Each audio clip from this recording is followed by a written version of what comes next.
உங்களில் ஒருவன் பி. சுரேஷ்குமார். தினமொரு திருக்குறள். இன்றைய திருக்குறள் அதிகாரம் இரவச்சம்.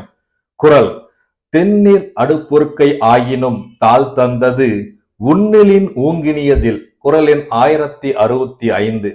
குறளின் விளக்கம்: தெளிந்த நீர் போன்ற சமைத்த கூழே ஆனாலும் முயற்சி செய்த உழைப்பில் வரவில் வந்து உண்பதை காட்டிலும் மேலான மகிழ்ச்சி இல்லை என்கிறார் வள்ளுவர். அழகா சொல்லியிருக்கார் பாருங்க.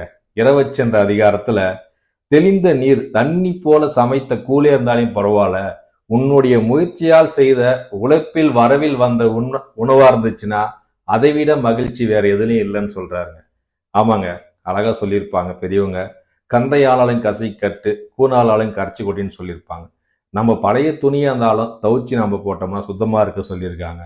அது கூலே இருந்தாலும் பரவாயில்ல, கரைச்சி குடிச்சிட்டு ஆரோக்கியமா அந்த உணவு, எந்த உணவா இருந்தாலும் கரைச்சி குடிச்சிட்டு டைமுக்கு சாப்பிட்டு போகணும்னு சொல்லியிருப்பாங்க. அதனால நம்மளுடைய வளர்ச்சி முயற்சி உழைப்பால இருக்கணும், தவிர அடுத்தவங்க வளர்ந்து போறான்னு சொல்லிட்டு நாம குறுக்கு வழியில் நம்ம சம்பாரிச்சு சாப்பிட்டோம்னா நமக்கான அந்த மகிழ்ச்சி கண்டிப்பா நீடித்து நிலைக்காதுங்க.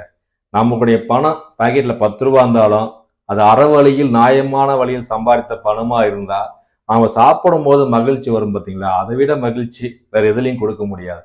நமக்கான வளர்ச்சி நேற்றைய விட இன்று சிறப்பா இருக்கணும்.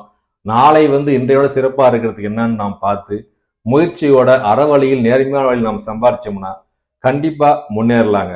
Slow one study win the ரேஸ்ன்னு சொல்லுவாங்க. மெதுவா போனாலும் பரவாயில்ல, நியாயமா நேர்மையான வழியில் செல்லுங்கள். இக்குறளை பின்பற்றி நாம் அனைவரும் வெல்லலாம். இக்குறள் மூலம் மீண்டும் திருக்குறள்: தென்னீர் அடுப்பொருக்கை ஆயினும் தாழ் தந்தது உள்ளினில் ஊங்கினியதில். மூழ்காமல்